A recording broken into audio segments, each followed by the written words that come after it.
Herkese yeniden merhaba, kanalıma hoş geldiniz. Bu videomda sizlere tığ işi örgü burgu modelli beremizin yapımını tarif edeceğim. Böyle bir bereyi ben bir gün içerisinde rahatlıkla bitirdim. Yapımı da gerçekten çok kolay ve keyifli. Yeni başlayanların bile çok rahatlıkla çalışabilecekleri güzel bir bere modeli oldu. Tarifimize geçelim.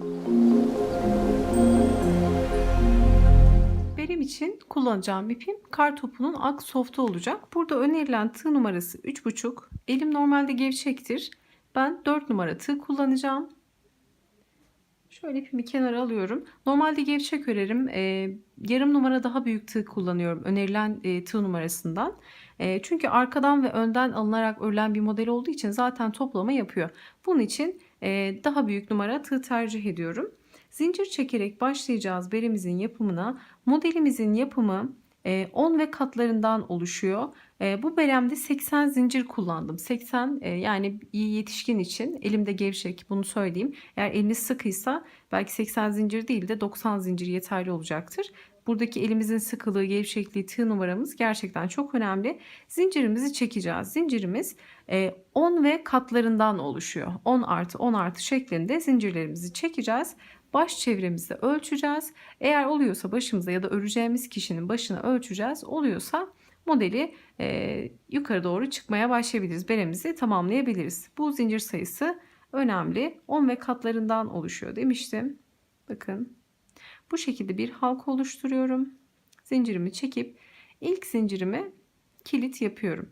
Aramızda yeni başlayanlar varsa zincir nasıl çekilir, sık iğne, ikili trabzan nasıl örülür detaylı videosunu paylaşmıştım. Videomuzun açıklama kısmına linkini ekleyeceğim. Oradan tıklayarak ulaşabilirsiniz. Ben şimdi burada 80 zincirle hazırladığım bir berem var yetişkin için. Şimdi 7 zincirle biraz daha küçük bir bere hazırlayacağım. Bunun için de 70 tane zincir çekeceğim. Dediğim gibi sizlerin ipin inceliği, kalınlığı değişebilir. Burada zincir sayısı vermek doğru değil. Elimizin sıkılığı da gevşekliği de değişeceği için aynı ip dahi olsa yani bu sayı yetişkin için uygundur diyemiyorum. Dediğim gibi sizler zincir sayınızı çekersiniz onun katları şeklinde baş çevrenizi ölçerek belinize başlayabilirsiniz. Ben şimdi 70 zincirle başlayacağım. 70'e tamamlıyorum zincirimi. Sonrasında birlikte örmeye devam edeceğiz. 70 tane zincirimi çektim. Bakın 70. zincirimden sonra zincirimi düzlüyorum. Düzgün bir şekilde ön kısmından tutup normal bir halka yapıyorum. Zincir. Bu zincirde kıvrılma olmasın, buna dikkat edelim.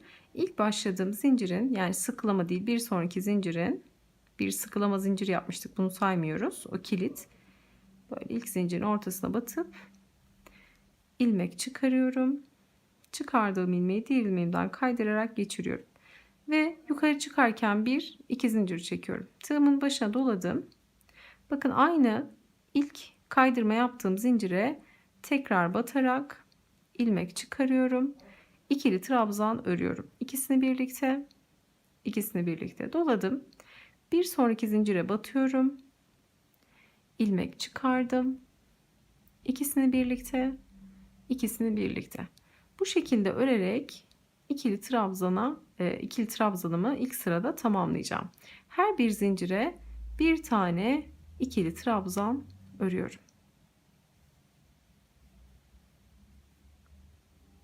Bakın bu şekilde her bir zincire bir tane ikili trabzan örerek sıra sonuna kadar geleceğim. Sıra sonuna da geldiğimde sayacağım. Toplamda 70 tane trabzanım olacak. 2 zincir hariç. Bu zincir yükselme zincirimiz olacak. Buradaki zinciri saymayacağız. Onun dışında 70 tane ördüğümüz ikili trabzanımız olacak toplamda. Sıramın sonuna geldim. 70. ikili trabzanımı da ördüm. Elimle örgümü şöyle düzüyorum. Ve bu noktada trabzanlarımı ördükten sonra saydım zincir hariç toplamda 70 tane trabzanım var. Son trabzanımda buradaki son zincirime battıktan sonra bir ikinci zincirimin ortasına batıyorum. İlmek çıkardım. Çıkardığım ilmeği diğer ilmeğimden kaydırarak geçiriyorum. Ve yukarı çıkarken her defasında bir iki zincir kullanacağım. Eğer eliniz sıkıysa burada 3 de çekebilirsiniz. Yani bu 2 3 fark etmez. Yani ipinizin esnekliğine bağlı, elinizin sıkılığına, gevşekliğine bağlı 2 zincir benim için yeterli oluyor. Ama dediğim gibi sık örüyorsanız 3 de çekebilirsiniz. Tığımın başına doladım. Bakın, zincir hariç çalışıyorum. İlk trabzana arkadan batıyorum. Sağ boşluğundan, geniş boşluğundan battım. Sol boşluğundan çıkarıyorum. Bu şekilde bakın, arkadan batmış oluyorum ve bu noktadan ilmek çıkarıyorum. 3 ilmeğim var. Doladım. İkisini birlikte çekerek ikili trabzan ördüm. Arkadan batarak tekrar doladım. Bir sonraki trabzana yine arkadan batıyorum bu şekilde. Bakın. Arkadan battım. İkili trabzan örüyorum. İkisini birlikte doladım. 2 tane arkadan battıktan sonra şimdi önden batarak 8 tane ikili trabzan örüyorum. Doladım. Bir sonraki trabzana bakın, sağdaki boşluktan batıp geniş boşluğundan, soldaki boşluğundan çıkarıyorum. Tığımın üzerinde kalıyor trabzan. Önden bu şekilde batmış oluyorum. Ve ikili trabzan örüyorum. İkisini birlikte doladım. Bir sonraki trabzana yine önden batıyorum. Bakın, geniş boşluklarına batarak. Bu şekilde önden batarak ikili trabzan örüyorum. Doladım. Bir sonrakine yine önden. Bu şekilde sırasıyla 8 tane ikili trabzan örüyorum. Yeni başlayanlar için detaylı olarak yavaş bir şekilde göstermiş olayım. Sayalım bu arada. 2, 4, 5 tane oldu. Şimdi 6.'yı batıyorum önden. 7 ve 8. Bakın. 2 tane arkadan, 1 2 arkadan, 1 2 3 4 5 6 7 8 tane önden battık. Modelimiz 10 ve katlarından oluşuyordu. 8 önde 2 arkada, 8 önde 2 arkada şeklinde devam edeceğiz şimdi. 8 tane önden yaptıktan sonra arkadan 2 tane batacağız. Bakın, arkadan bu şekilde batıyorum. Trabzan çıkarıp, yani ilmek çıkarıp ikili trabzan örüyorum. Birinci arkadanı ördüm. Şimdi ikinci kere arkadan batarak ikinci ikili trabzanımı örüyorum. Doladım. Şimdi 8 tane önden batarak ikili trabzan örüyorum. 2 3 4 5 6 7 ve 8. Gerçekten çok keyifli önden ve arkadan batarak örmek. Çok da kolay biten bir model. Bakın, 2 tane arkadan ördüm, 8 tane önden ördüm. 2 tane arkadan, 8 tane önden. Tekrar 2 arka, 8 ön şeklinde sıramızı bu şekilde tamamlayacağız. Şimdi ben sıramı tamamlayayım. Hem birleştirme yapalım, sonra bir üst sıraya birlikte devam edelim. Sıramın sonuna geldim. 8. önden son trabzanıma da batıyorum. Önden batarak 8 tane önü tamamlıyorum. Arkadan 2 tane, 8 tane önden batarak tamamladık. Baştaki bir ikinci zincirimin ortasına batıyorum. İlmek çıkardım. Çıkardığım ilmeği diğer ilmeğimden kaydırarak geçirdim. Yine bir iki zincir çekiyorum. Tığımın başına doladım. Şimdi arkadan battıklarıma sürekli arkadan batacağım. Burası hiç değişmeyecek, bakın. Arkadan batıyorum ve ikili trabzan örüyorum.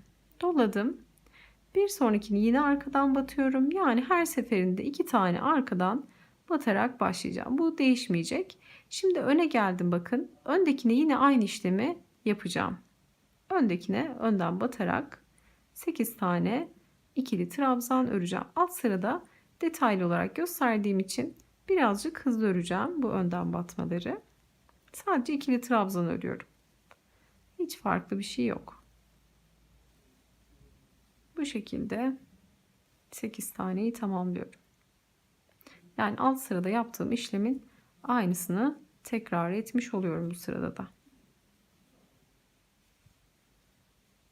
Ve bakın, arkadan 2 tane geldi.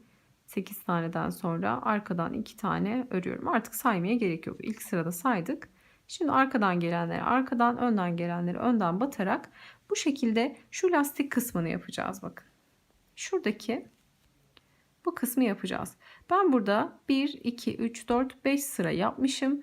Ama bu sıra değişebilir. Sizin ipiniz inceliği, kalınlığı farklıysa 5 sıra değil, ipiniz kalınsa 3 sıra, 4 sıra yapabilirsiniz. Yahut ince ise 6, 7, 8'e dahi çıkarabilirsiniz. Yani şuradaki bu bant kısmı, yani lastik dediğimiz kısmı istediğiniz kadar yapabilirsiniz sıra sayısını. Ben burada 5 tane çalıştım. Yine bunda da 5 tane çalışacağım. Şimdi burası başlangıç trabzanı saymadığım, sayarsam eğer 1, 2, 3. sıradayım. Şimdi 3. sıramı da tamamlayacağım. Bu şekilde 5 sıraya tamamlayacağım. 5 sıradan sonra artık modelimizi kurmaya başlayacağız. Ama dediğim gibi bu lastik kısmını sizler istediğiniz kadar uzatabilirsiniz. Ben 5 sıra yaptım. Artırabilir, eksiltebilirsiniz. Şimdi lastiğimizi 5 sıraya tamamlayıp 5 sıradan sonra bu arada aynı işlemi yapacağız. Arkadan battığımızı arkadan, önden battığımızı önden batarak 5 sıraya tamamlayacağız. 5 sıraya tamamladıktan sonra artık modelimizi kurmaya geçebiliriz. 5 sıra ördükten sonra sıramın sonuna geldim. Son trabzanıma da önden batıyorum. İkili trabzan ördüm. Baştaki ikinci zincirin ortasına batıp ilmek çıkarıp diğer ilmeğimden kaydırıyorum. 2 zincir çekerek bir üst sıraya geçiyorum. Bakın, lastiğimi, yani başlangıç noktamı bu şekilde yapmış oldum. 5 sıra yaptım. Dediğim gibi siz artırabilir, eksiltebilirsiniz. Bu sırayla oynayabilirsiniz. Tığımın başına doladım 2 zincirden sonra. Yine arkadan battığım noktalara arkadan batarak devam ediyorum. 2 tane arkadan batarak başlıyorum. Şimdi bu noktaları ikili trabzan örüyorduk. Şimdi şu bükmeleri, burguları yapacağız. Bunun için de üçlü trabzan kullanacağız. Bakın, hemen modelimizi kurmaya başladık. Tamamen zaten bir tanesini kavradığımız zaman diğer kısımlarda tamamen aynı. Yapımı gerçekten çok kolay. Şimdi arkadan 2 tane ördüm. 1, 2 kere tığımın başına doladım. Şimdi burada 8 tane trabzan var. Bunu ikiye böldüğümüz zaman 4 sağda 4 solda kalıyor. Bu dörtleri 2 2 burgu yapacağız. Bakın, 3 tane tığımın başına, özür dilerim, 2 tane tığımın başına doladım.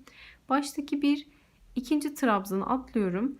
Üçüncü trabzana önden batıyorum. Bakın, 1 2 tane atladım. Üçüncüyü önden battım. İlmek çıkardım. Üçlü trabzan öreceğim. İkişer ikişer alarak. İkisini birlikte, ikisini birlikte ve ikisini birlikte. Tekrar 1 2 kere doluyorum. Bakın. Tekrar 1 2 kere doladım. Bir sonraki trabzana önden batıyorum. Hemen yanındaki. Bir sonrakini önden battım. İlmek çıkardım.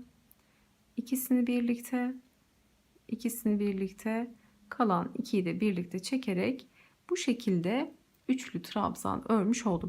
Şimdi şu arkadan batıp bu 2'yi öreceğiz. Bakın, yine 1 2 kere doluyorum. Şu şekilde arkadan batıyorum. İlk atladığımız burada 1 2 tane trabzan var. Bunlara bakın, şöyle arkadan batıyorum. 2 kere doladım. Arkadan batıp bu atladığım ilk trabzana batıp ilmek çıkarıyorum. Üçlü trabzan örüyorum. İkisini birlikte, ikisini birlikte. İpim takıldı. Tekrar doladım.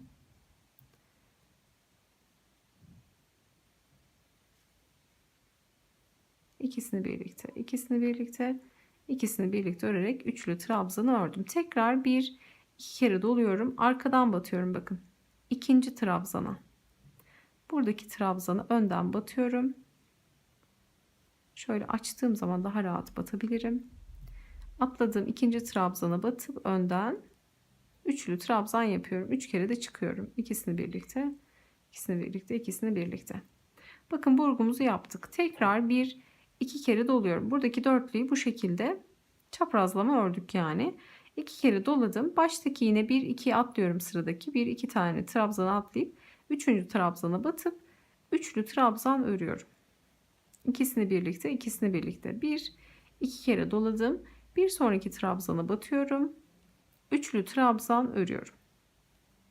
Şimdi ilk burguyu yaparken arkasından batmıştık. Şimdi ikinciyi yaparken işimiz daha kolay. 1 2 tane doladım. Bakın, önden batıyorum bu kez. Yani arkadan değil, önden batıyorum. Önden 1-2 tane atlamıştık. İlkine üçlü trabzan örerek önden batıp üçlü trabzan ördüm. 1-2 kere doladım. İkinci atladığımıza da bakın önden bu şekilde battım ve üçlü trabzan ördüm. Burgumuzu, ilk sıramızı bu şekilde yapmış olduk. Şimdi diğer kısımları da aynısını uygulayacağız ve arkadan battığımız noktaları arkadan batarak tamamlayacağız. Bakın bu burguyu yaptık 2 tane. Arkadan 2 tane trabzanımız var. Bunu örelim. 2 tane ikili trabzan arkadan batarak. Sadece burguda üçlü trabzan kullanıyoruz bu arada. Onun dışında her yer ikili trabzan. Bakın 8 tane trabzanın olduğu noktaya geldim. Bunu ikiye böldüm. 4 sağda 4 solda. Şimdi ilk dördüyle işlem yapacağım. Tığımın başına 2 kere doluyorum. Baştaki ikinci trabzan atlayıp üçüncü trabzana batıyorum önden. Ve üçlü trabzan örüyorum. İkisini birlikte, ikisini birlikte, ikisini birlikte. 2 kez doladım. Bir sonraki trabzana önden batıp üçlü trabzan örüyorum. 2 kez doluyorum. Bakın şu atladığım 2 tane trabzanı ilk baştakini şöyle arkadan batarak öreceğim. Yine önden alıyorum. Sadece arkadan. Tığımı arkadan geçirip önden batıyorum trabzanıma. Önden batarak üçlü trabzan örüyorum. 1-2 kere doladım. Bir sonraki atladığım trabzana da önden batıp ikili trabzan, üçlü trabzan örüyorum. Burgumu yaptım. Şimdi 1-2 kere doladım. Son 4 tane kaldı. Buradaki 4'ü ördük. Burada 4 tane kaldı. Yine bir ikisini atlayıp üçüncüye önden batıp üçlü trabzan örüyorum. 1-2 kere doladım. Bir sonrakine üçlü trabzan. 1-2 kez doladım. Bakın bunun arkasından geçerek önden trabzanlarımı üçlü şekilde örmüştüm. Şimdi burada direkt bakın önden. Böyle arkadan değil de önden alarak. Normalde burguları da önden alıyorum. Yani bu üçlü trabzanın önünden atlayarak, arkasından değil yani. Bu şekilde önden batıp üçlü trabzanımı örüyorum. 1-2 kez doladım. Atladığım ikinci trabzanı da önden batarak üçlü trabzan şeklinde ördüm. Doladım. Arkadan batacağım 2 tane ikili trabzanım var yan yana. Bunları örüyorum. Ve tekrar buradaki bakın ikisini de gösterdim. Yaptığım işlemi diğerlerine de uygulayarak sıra sonuna kadar geleceğim. Sıra sonunda birleştirelim ve bir üst sırada neler yapacağız birlikte örmeye devam edelim. Sıranın sonuna geldim. Son burguyu da yapıyorum. 2 kez doladım. Atladığım ilk trabzana üçlü trabzan yaptım önden batarak. İkinci atladığıma da üçlü trabzan örerek bitirdim. Şimdi baştaki ikinci zincirimin ortasına batıp ilmek çıkardım. Diğer ilmeğimden kaydırdım. Arkadan batarak başladığım için burguyla da bitirdim. Şimdi 1-2 zincir çekip bir üst sıraya başlıyorum. Tığımın başına doladım. Arkadan battığıma yine arkadan batıyorum. Diğerine de arkadan batarak ikili trabzan ördüm. Şimdi bakın burgulara şöyle baktığımız zaman çapraz duruyor. Bakın burası çapraz, burası çapraz duruyor. Şimdi bunları bakın bu şekilde aynı burgu şeklinde düzledim elimle. Tığımın başına doladım. Önden batıyorum üçlü trabzanlara. Burgu yaptığımız üçlü trabzanların bakın ilkine önden batıyorum.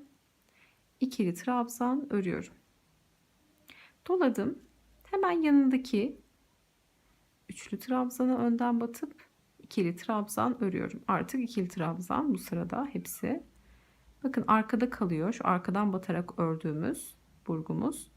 Buna da önden batıyoruz yine. İkili trabzan örüyoruz. Doladım. Bir sonrakine yine önden batıp ikili trabzan doladım.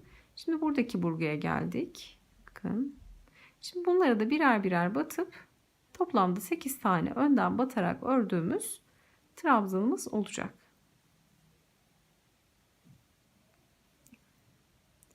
Son 2 tane kaldı.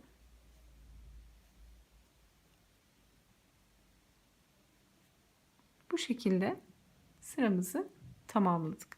Şimdi arkadan 2 tane batarak örüyorum. 2 tane yan yana trabzan. Bu sıra tamamen ikili trabzandan oluşuyor. Sadece dediğim gibi burguları yaparken üçlü trabzan kullanacağız. Doladım tığımın başına. Bakın şöyle elimle düzlüyorum ki burguyu karışmasın batacağım nokta. Önden batıyorum. 8 tane önden batarak burgularımı dümdüz bu şekilde trabzan örüyorum.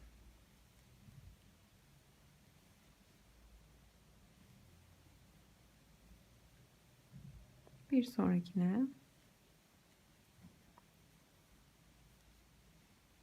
elimi biraz açıyorum ki anlaşılsın. Rengim birazcık koyu.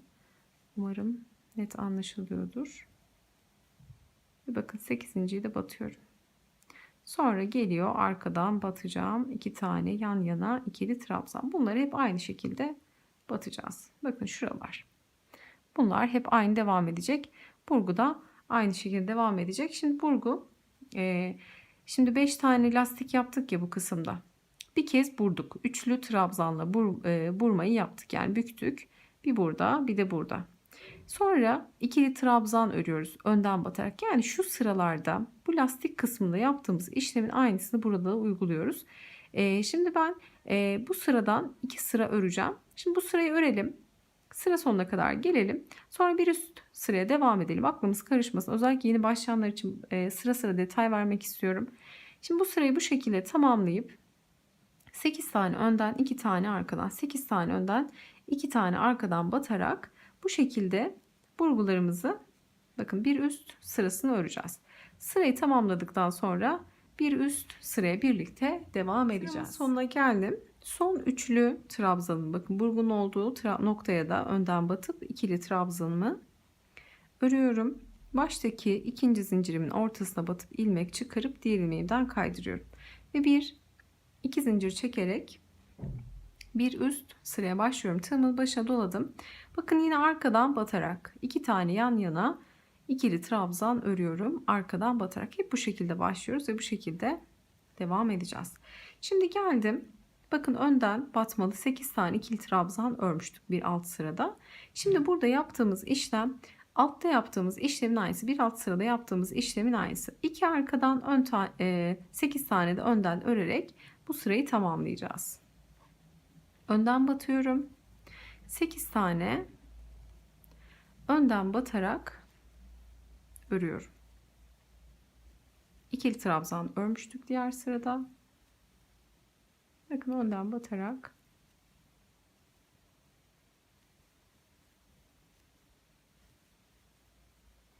sonra arkadan 2 tane batarak örüyorum. Arkadan batmalar değişmiyor demiştik. Arkadan battığımız noktalara sürekli arkadan batarak devam edeceğiz. Sonra tekrar 8 tane önden batacağım. Bakın burada yaptığım işlemin aynısını uygulayacağım diğer noktalarda da. Şimdi burada 1-2 sıra bu şekilde ikili trabzan örmüş olduk. Bakın bu bir, bu da ikinci sıra. Burgudan sonra 2 sıra ördük. 2 sıradan sonra tekrar şuradaki burgu işlemini yapacağız. Yani burada 1, 2, 3 sıradan oluşuyor burgumuz. Lastik kısmını ördükten sonra burguyu yaptık. 1, 2 sıra ördük. Arkadan 2 tane, önden 8 tane batarak ikili trabzan. Sonra 2 sıra ördükten sonra tekrar şu sırayı tekrar edeceğiz. Yani burgu sırasını tekrar edeceğiz. Bunu da üçlü trabzanla yapacağız. Burgumuzu da üçlü trabzanla yapacağız. Model bu şekilde oluşuyor. Tabii ben bir üst sırayı yine sizlerle paylaşacağım. Ama burada şunu söylemek istiyorum. Şimdi ben ikinci sırayı da tamamlayıp sıra sonuna kadar geleceğim. Sıra sonundan sonra birlikte devam edeceğiz. İsterseniz burayı ben 1-2 sıra yaptım ama sizler 3, 4 artırabilir, eksiltebilirsin. İsterseniz bir sıradan bile olabilir ama dediğim gibi burada ipin inceliği, kalınlığı çok önemli. Hatta isterseniz şöyle başta da yani burada maksat aslında modeli kavradıktan sonra sayılarla çok rahat oynayabilirsiniz. Örneğin ben 10 ve katlarından oluşturdum bu modeli. Sizler dilerseniz daha fazla da yapabilirsiniz. Nasıl artıracağız örneğin? Mesela burada 8 tane önden batarak trabzanı ördük. 2'ye böldük. 4 sağda, 4 solda kaldı. İsterseniz bu noktayı 6 sağda, 6 solda kalacak şekilde üçlü burma da yapabilirsiniz. Yani o zaman ne olur? 12, bir de 2 tane de arkadan vardı. 14'ün katları olur. 14 artı 14 şeklinde zincir sayısını çekersiniz. Üçlü burmalar yaparsınız. Mesela burada 2 burma var. İkili vurduk. Yani şurada 4. 4 de solda var. Bunun için 8 tane trabzana gerek var. İsterseniz altılı, yani ikili değil üçlü burma yaparsanız 6 sağda 6 solda kalır. O zaman da toplam önden battığımız nokta 12 olur. Yani burada modeli kavradıktan sonra sayılarla oynaması inanılmaz keyifli. Yani ipinizin inceliğine, kalınlığına göre değiştirirsiniz. Yani eksiltebilir, artırabilirsiniz. Bu sayılarla zevkinize göre oynayabilirsiniz. Şimdi bakın, yaptığım işlem aynısı. 2 tane arkadan, 8 tane önden, 2 arkadan 8 tane önden batarak bu sıramı da tamamlıyorum. Sonrasında birlikte örmeye devam ediyoruz. Sıramızın sonuna geldik. İkinci zincirimin ortasına batıp bir ilmek çıkarıp diğer ilmeğimden kaydırıyorum. 1, 2 zincir çekerek yukarı çıktım. Tığımın başına doladım. Arkadan batarak 2 tane ikili trabzan örüyorum yan yana. Şimdi bakın, 2 sıra ördükten sonra 2 sıradan sonra burgumuzu yapacağız. Ama dediğim gibi bakın, burada hep 2 sırada bir ben burgumu yaptım. Ama sizler ipinizin inceliğine, kalınlığına göre ya da istediğiniz şekilde 3 sıradan sonra da yani artırabilir. 3 sıradan 4 sıradan sonra da burgu yapabilirsiniz. Bu tamamen zevkinize kalmış. Nasıl istiyorsanız. Ama ben 2 sırada bir burgu yapacağım şimdi. 1-2 sıra ördüm bakın burgudan sonra, aynı lastik kısmını ördüğümüz gibi. 2 tane arkadan 8 tane önden yaptık. Şimdi burma yapacağım. 1-2 sıra ördüm. 2 kere tığımın başına doladım. Baştaki 1-2 tane trabzanı atlayıp 3. trabzanı önden batıyorum. Üçlü trabzan örüyorum. 1-2 kere doladım. Bir sonraki trabzanı önden batıp üçlü trabzan örüyorum. 1-2 kez doladım. Şimdi bakın, üçlünün arka tarafından geçerek 2 tane atladığım trabzana önden batıyorum. Bu nokta önemli. Önden batıp üçlü trabzan örüyorum. 1-2 kere doladım. Bakın, üçlünün arkasından geçerek buradaki atladığım ikinci trabzanı önden batarak üçlü trabzan örüyorum. Belki bu kısmı biraz batması zor gibi görünüyor ama elimiz alıştığında gerçekten çok kolay. 1-2 tane doladım. Şimdi burada örmediğim 4 tane trabzanım kaldı. 1-2'sini atlıyorum. Üçüncüye batarak üçlü trabzan ördüm. 1-2 kere doladım. Bir sonrakine batıp tekrar üçlü trabzan örüyorum. 1-2 kez doladım. Örmediğim 1-2 tane vardı. Bakın, bu şekilde batıyorum buna da. Önden batıp üçlü trabzan örüyorum. 1-2 kez doladım. Bir sonrakine örmediğim ikinciye üçlü trabzanı örüyorum. Burguyu yaptım. Doladım. Arkadan 2 tane trabzanım var. İkili trabzanım var. Bunlara yine ikili trabzan örüyorum. Bakın, burada bunlar değişmiyor. İkili trabzan örmeye devam ediyorum. Burguyu zaten bu noktada göstermiştim. Bakın, burguyu yaparak devam ediyoruz. 2 tane arkadan battıktan sonra yine buraya da burgumuzu yapacağız. Bu şekilde burguyu yaptıktan sonra şuradaki 2 sırayı tekrar edeceğiz. Burgudan sonra 2 sıra öreceğiz. 2 arkadan 8 önden, 2 arkadan 8 önden 2 sıra ördükten sonra tekrar bu burgu işlemini yapacağız. Modelimiz bakın bu şekilde oluşmuş oluyor. Burguları bu şekilde örmeye devam edeceğiz. Şimdi ben burada kaç burgu yaptım? Şu delikleri sayarak söylemek daha kolay. 1, 2, 3, 4, 5, 6 tane deliğimiz var bakın. Yani 1, 2, 3, 4, 5, 6 burgu yaptık. 6. burgudan sonra burada azaltmaya başladık. Yani şöyle söyleyeyim, baş çevresi, zincir sayısı değişebilir ama bu genelde 23 santim ile 25 santim arası oluyor şu nokta. Yani standart bir bere söylüyorum. Yetişkinler için ölçü söylüyorum. Yani şu nokta 25 santim civarında oluyor. Tabii sizler başınıza giyersiniz. Ona göre eksiltmeyi de yapabilirsiniz. Yahut daha küçük bir çocuğa yapıyorsanız, ona çalışıyorsanız ona da yine baş çevresini ölçüp o şekilde eksiltme de yapabilirsiniz. Yani şu sayı tamamen deneme yaparak bırakmanızda fayda var. Ben burada 6 burgu yaptım ama sizler daha az ya da daha fazla yaparak berenizi çalışabilirsiniz. Ben şimdi burada bir küçük çalıştığım için sanıyorum 5 tane burgu benim için yeterli olacak. 5 burgu yapayım. Sonrasında artık eksiltmeyi birlikte örelim. Bakın modelimiz bundan ibaret. Modeli bu şekilde yeteri kadar yükselteceğiz. Tamamen aynı şekilde devam edecek. En son burada bir eksiltme kapama kısmımız var. Onu da artık yaptıktan sonra birlikte örmeye devam edebiliriz. Şu anda berimi yükselttim bakın. 1, 2, 3, 4, 5 tane burguyu yaptım. 5. burgumun sonundayım. 2 kez dolayarak üçlü trabzan örüyorum. Geri dönüp bıraktığım trabzanları önden batarak. İkinci zincirimin ortasına battım. Bu son burguda yine 2 zincir çekip yukarı çıkıyorum. 2 tane yan yana arkadan batarak örüyorum. Doladım tığımın başına. Tekrar 2 sıra bakın eksiltme yapmadan 2 sıra aynı şekilde örüyoruz. Burgudan sonra nasıl örüyorsak modelin devamında olduğu gibi 2 sıra 8 tane önden öreceğiz. 2 tane arkadan. 2 sıra bu şekilde devam ediyoruz. Şimdi ben hızlı bir şekilde örüyorum. Bakın. Son burgudan sonra 2 sıra daha eksiltme yapmadan normal modelimizi devam ettiriyoruz. 2 sıra daha 2 arkadan 8 önden 2 arkadan 8 önden yaparak 2 sıra tamamlayacağız. Burgumuzdan sonra sonraki sırada eksiltmeye başlayacağız. 2 sıra daha burgudan sonra ördüm. 8 önden 2 arkadan olacak şekilde kaç santim oldu? Bu şekliyle bir söyleyeyim. 19 santim. Bu haliyle 70 zincirle 5 burgudan oluşuyor. 19 santim. Burada da 80 zincir çekmiştim. 8 burgudan oluşuyor. Çift tabi. Boyunu da söyleyeyim bitmiş halini. Şöyle tutayım. 23 santim. Bu haliyle de 23 santim. 80 zincirle başlayıp 6 sıra ördüğüm burgu ve eksiltmemiz de var tabi. Bu haliyle 23 santim.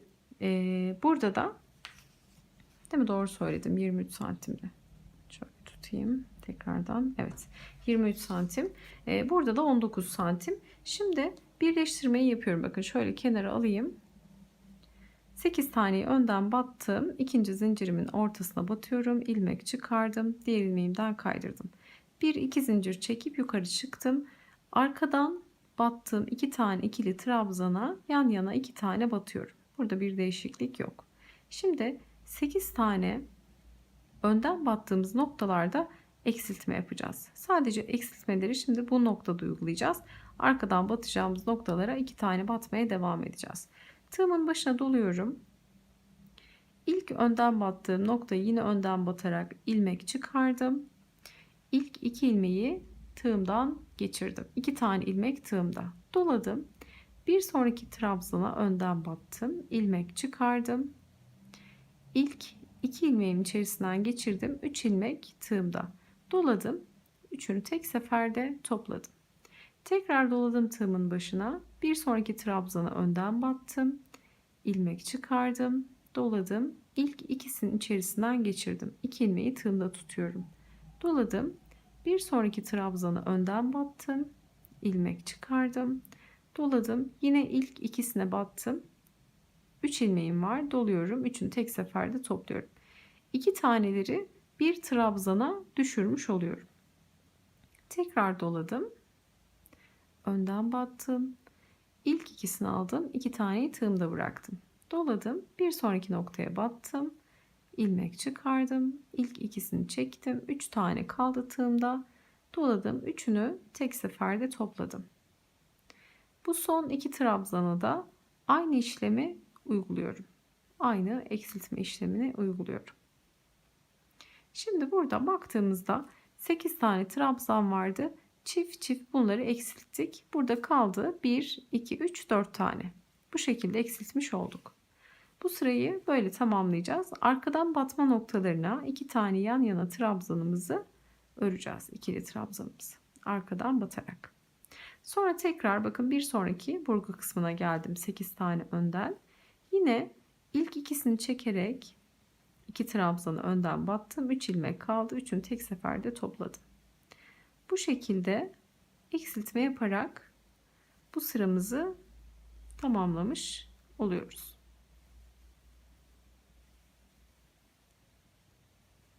Bakın. Bu şekilde sıra sonuna kadar devam ediyoruz. Sonrasında birlikte örmeye devam edeceğiz. Sıramızın sonuna geldik. Eksiltmeyi yaptık. Baştaki bir ikinci zincirin ortasına batıp ilmek çıkarıp diğer ilmeğimizden kaydırıyorum. 2 zincir çekip yukarı çıktım. Yine arkadan battığım noktalara 2 tane arkadan batıyorum. Şimdi 4 tane olan noktayı 2'ye düşüreceğiz. Bakın burada 3'ünü tek seferde toplamıştık. Eksiltme yapmıştık. Sanki ikisine batıyormuşuz gibi ama burada tek aslında. Tepe boşluğuna baktığımız zaman bu ikisine bu şekilde önden battık. İlmek çıkardık. İlk 2 ilmeği aldık. 2 taneyi tığımıza bıraktık. Doladım. Bakın eksiltme yaptığımız noktaya battım. Önden ilmek çıkardım. İlk 2 ilmeğimi içerisinden geçirdim. 3 ilmeğim var. Doladım. Tek seferde topladım. Tekrar doladım. Kaldı burada 2 ilmek. Aynı işlemi yapıyorum bakın. Alt sırada uyguladığım işlemin aynısı. Sadece biraz batma yerleri farklı gibi. Bir kez daha gösterelim. Arkadan battığım noktalara yine arkadan 2 tane ikili trabzan örüyorum batarak arkadan. Şimdi bakın 1, 2, 3, 4 tane nokta var. Doladım. Bu şekilde battım. İlmek çıkardım. İlk ikisini çektim. Doladım. Bir sonraki noktaya battım. İlk ikisini ördüm. Kaldı 3 tane. Doladım. Üçünü tek seferde topladım. Doladım. Bakın bir sonraki boşluk. Tepe boşluklarına baktığımız zaman 1-2 tane çift gibi duruyor ama tek. İlkini aldık. Doladım. Bir sonraki noktaya battım. Yine ilk ikisini aldım. 3 tane ilmek topluyorum. Sonra tekrar yine arkadan 2 tane batarak bakın bu şekilde örerek geleceğim sıra sonuna. Sonrasında bir üst sırayı birlikte örmeye devam edeceğiz. Sıra sonuna geldik. İkinci zincirin ortasına batıyorum yine alt sıralarda olduğu gibi ilmek çıkarıp kaydırıyorum. 2 zincir çekip yukarı çıktım. Şimdi burada bir tane arkadan örüyorum. İkinciyi örmeyeceğim. Bir tane arkadan ördüm. İkinciyi örmeden atlıyorum. Bakın burayı bırakıyorum. Direkt öndeki 2 tane noktamız var. Burada eksiltme yapacağım. İlk ikisini aldım. Doladım. Tekrar diğerine batıp ilk ikisini ördüm. Üçünü tek seferde topladım. Doladım tığımın başına. Arkadan bir tane örüyorum. Ve önden eksiltme yapıyorum. Bakın buradaki arkadaki bir taneye atlıyorum. Direkt öne batıp ilk 2 ilmeği alıyorum. Bir sonraki noktaya da batıp ilk 2 ilmeği alıp üçünü tek seferde topluyorum. Arkadan bir tane örüp birine atlıyoruz. Tekrar eksiltme yapıyoruz. 2'yi 1'e düşürüyoruz. Bu şekilde örüp tamamlayıp bir üst sıraya geçiyoruz. Son noktaya geldim. Bir tane arkadan battım. Bir tane atladım.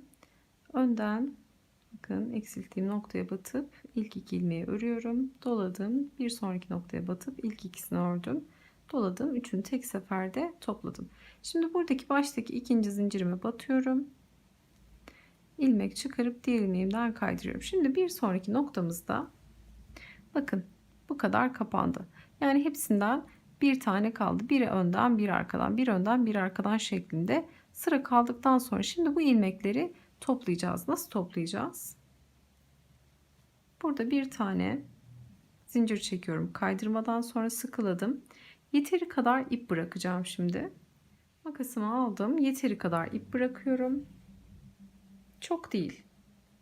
Ortayı kapatacak kadar.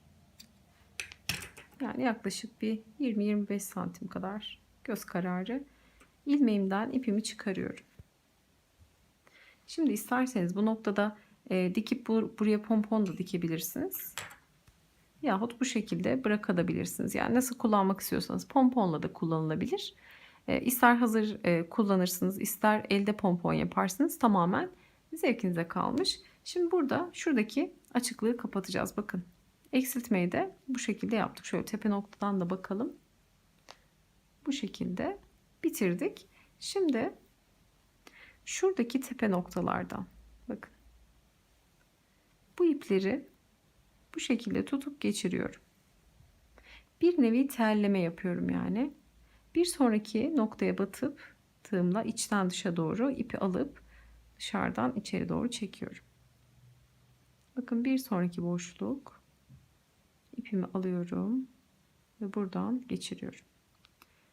Çok sıkmadan tel yapar gibi ipimi her bir boşluktan, çünkü düzgün kapanmasını istiyorum, bu şekilde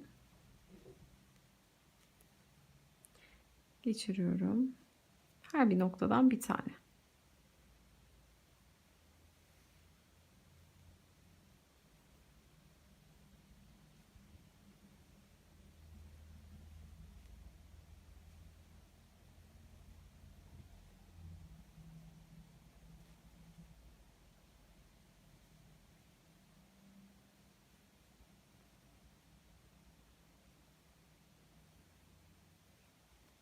Son zincire kadar bu işleme devam ediyorum.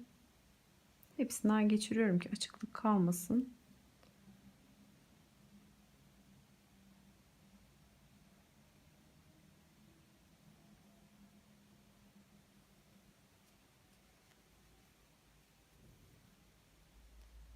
Zincirli kısma kadar, yani son noktaya kadar bu işleme devam ediyorum. Bakın. Bu noktaya kadar topladım. Şimdi bu ipi içeri alıyorum. İpim içeride. Bakın. Şimdi buradan kapama yapacağım. İpi şöyle net görünmesi için şöyle tutayım. Buradan yavaş yavaş kontrollü bir şekilde, bir anda çekersek kopabilir. Kontrollü bir şekilde ipimi aşağıdan içeriden çekiyorum.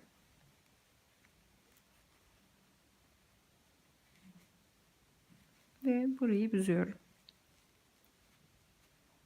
İpi içten çekiyorum, bakın. İpi içten çekerek burayı topluyorum.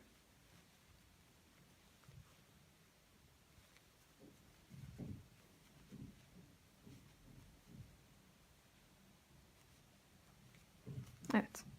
Bu kadar toplamam yeterli. Şimdi örgümü ters çeviriyorum.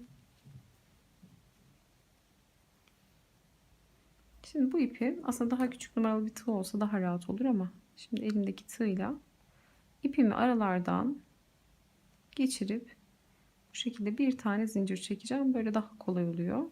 Tekrar yapayım. Takıldı çünkü. Batıyorum. İlmek çıkarıyorum. Bir tane zincir çekiyorum. Ve sıkılıyorum. Tekrar batıp bir zincirle ipimi sıkılıyorum.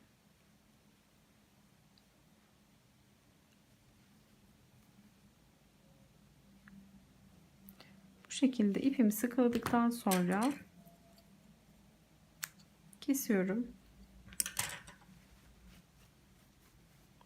Bozmayacak şekilde. Bakın tersi de bu şekilde. Şuradaki en son uçta kalan ipimi de içeri doğru alayım.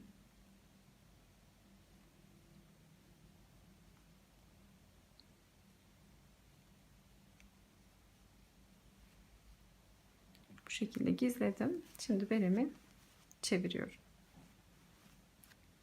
Ve el ütüsü yapacağım. Şöyle düzleyeceğim.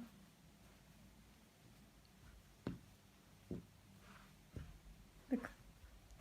Yapımı gerçekten çok kolay. Böyle bir bereyi yarım günde, bir gün içerisinde çok rahatlıkla bitirebilirsiniz. İsterseniz buraya bir pompon yapabilirsiniz. Bu kartopun Aksoft tipinden 70 zincirle ip artıyor pomponluk, yani yapabilirsiniz buraya güzel bir pompon, ya da isterseniz hazır pomponlarda kullanabilirsiniz. Tamamen zevkinize kalmış. Berelerimizin yapımı bu şekilde. Umarım sizler de beğenir ve denersiniz. Yapacak olanlara şimdiden kolaylıklar diliyorum. Videomuzu beğenmeyi, yorum bırakmayı, kanalımıza abone olmayı unutmayın. Bir sonraki videoda görüşünceye dek hoşça kalın.